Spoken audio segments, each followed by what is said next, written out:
Hi guys, आज की इस वीडियो में आप देखने वाले हैं बीए के 5th सेमेस्टर का इंग्लिश कंपलसरी का पेपर पैटर्न कि आपका जो पेपर है उसका क्या पैटर्न रहेगा। ठीक है, तो जो टोटल इंग्लिश का पेपर होता है वो 50 नंबर का होता है, लेकिन जब आप पेपर देने बैठते हैं तो सिर्फ आपके पास 45 नंबर का क्वेश्चन पेपर आता है, क्योंकि जो 5 नंबर होते हैं वो इंटरनल असेसमेंट के होते हैं। जो आपकी इंग्लिश की टीचर है उसने आपको या तो फाइल बनाने को दिया होगा 5 नंबर का, या आपका वो वाइवा लेगी, कुछ भी इंटरनल असेसमेंट आपसे कराया होगा वो उसका 5 नंबर लग जाता है, तो बनता है आपका 50 नंबर का पेपर। ठीक है, और अगर पेपर 45 नंबर का है जब आप लिखने बैठते हो तो उसके लिए भी आपको 3 घंटे दिए जाते हैं। तो मैं कुछ आपको यहाँ पे ट्रिक भी बता दूँगी जिससे आप पेपर को आराम से अच्छे से कर सकते हैं और पास हो सकते हैं। तो नोट करने वाली 3 चीज़ें हैं यहाँ पे। पहला पॉइंट हम देख लेते हैं। The paper shall be divided into 2 section, section A and B. तो आपको पता है आपका जो पेपर है सेक्शन ए में डिवाइड होगा और सेक्शन बी दो पार्ट में डिवाइडेड होगा। The distribution of marks in each section shawl B indicated separately against the question. तो जैसे क्वेश्चन 1 है, क्वेश्चन 2 है, क्वेश्चन 3 है, ये 10 नंबर का है, ये 5 नंबर का है, ये 10 नंबर का है। तो हर एक क्वेश्चन के सामने लिखा होगा से अलग अलग तरीके से। ठीक है, फिर उसके बाद है section A shall deal with the text and section B composition and grammar. तो जैसे कि आपके पास यहाँ पे 2 सेक्शन है और ए है और बी है।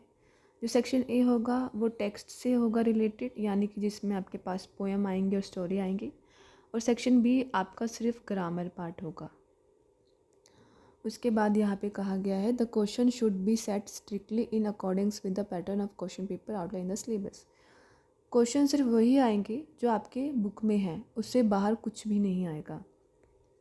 तो आप अच्छे से प्रिपरेशन करके जाएं। अब जैसे कि मैंने आपको कहा सेक्शन ए आएगा और सेक्शन बी आएगा।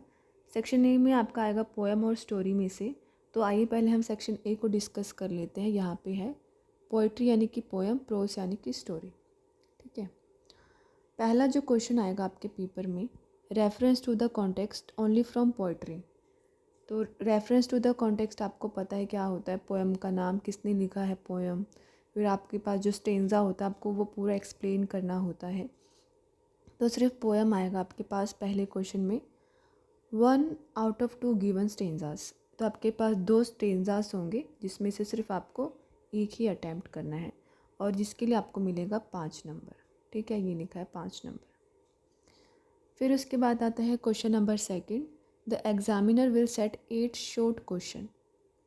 ठीक है, 8 शॉर्ट क्वेश्चन आएगा from poetry and prose section of the prescribe text out of which a student shall be expected to attempt only 5, selecting at least 2 from each to be not answer 60 to 80 words।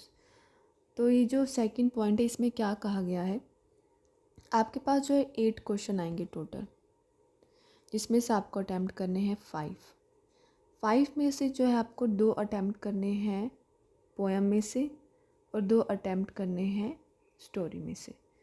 ये तो important है। 4 हो गए, 2 + 2 4 हो गया। अब बचा एक क्वेश्चन।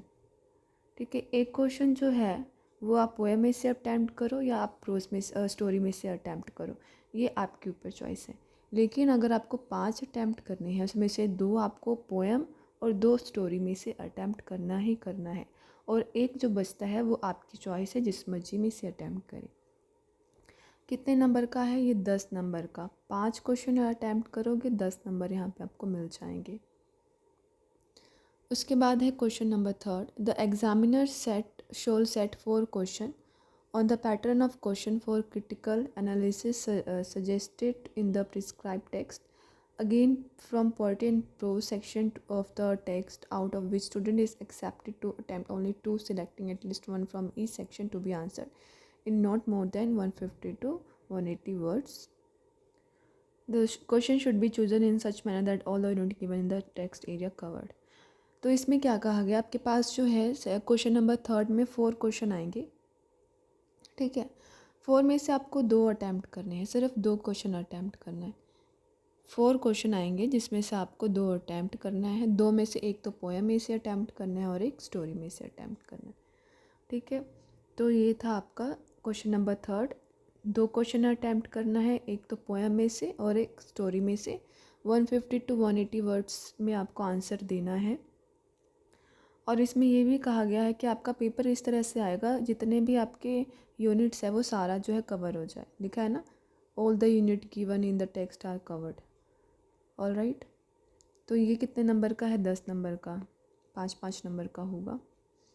फिर उसके बाद आ जाता है सेक्शन बी, जो कि मैंने आपको बताया ग्रामर का होता है। तो ग्रामर में क्या आएगा यहाँ पे? राइट एन ऐसे in not more than 500 words, ऐसे लिखने को आएगा 500 शब्दों या उससे कम में। Choosing one topic out of the given four, a wide range of topic should be given and in this respect idea may be drawn from the prescribe text. तो यहाँ पे आपको कहा गया है कि आपके पास जो है टोटल 4 टॉपिक्स आएंगी, जिसमें से आपको अटैम्प्ट करना है वन टॉपिक अटैम्प्ट करना है। यहाँ पे लिखा है वन टॉपिक, मैं आपको दिखा देती हूँ।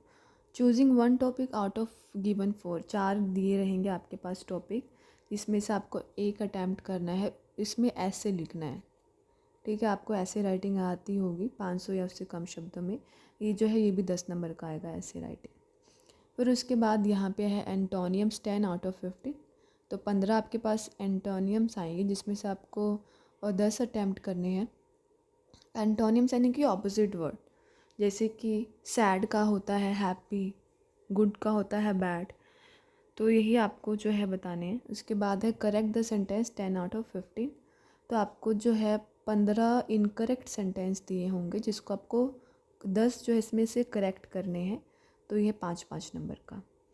आई होप सो आपको पेपर पैटर्न समझ आया होगा। लास्ट में मैं आपको ट्रिक बताने जा रही हूँ, आप पेपर को कैसे अटैम्प्ट कर सकते हैं। तो पेपर पैटर्न के हिसाब से हमें ये समझ आए कि हर एक यूनिट जो है कवर होगा, ठीक है। और साथ में आपके पास जो है ऑप्शंस भी आएंगे, जैसे कि अगर 10 क्वेश्चन दिए हैं, इसमें से आपको 5 अटैम्प्ट करने हैं, तो 10 चैप्टर, मान लो 10 क्वेश्चन दिए यानी कि आपको 10 चैप्टर में से ही दिए होंगे। लेकिन अगर आपको 5 अटैम्प्ट करने हैं तो आप एक काम कर सकते हैं, सिर्फ 5 चैप्टर ही अच्छे से लर्न कर सकते हैं। ओके। फिर जब आपको आंसर शीट मिलता है, पहले आपके पास आंसर शीट मिलता है ना कि क्वेश्चन पेपर, आंसर शीट मिला, आपको जितनी भी चीज़ें हर एक चैप्टर की याद है, आंसर शीट के पीछे फटाफट पेंसिल की हेल्प से आपको लिख लेनी है, छोटे छोटे नोट्स फटाफट लिख लेने हैं। फिर जैसे ही आपको टीचर ने क्वेश्चन पेपर दिया, वैसे ही आप अपना पेपर जो है लिखना स्टार्ट कर दो, और जो चीज़ें आप भूल जा रहे हो वो पीछे से देख के लिख लो, जो आपने पेंसिल की हेल्प से लिखा था, बाद में इसको इरेज कर दो।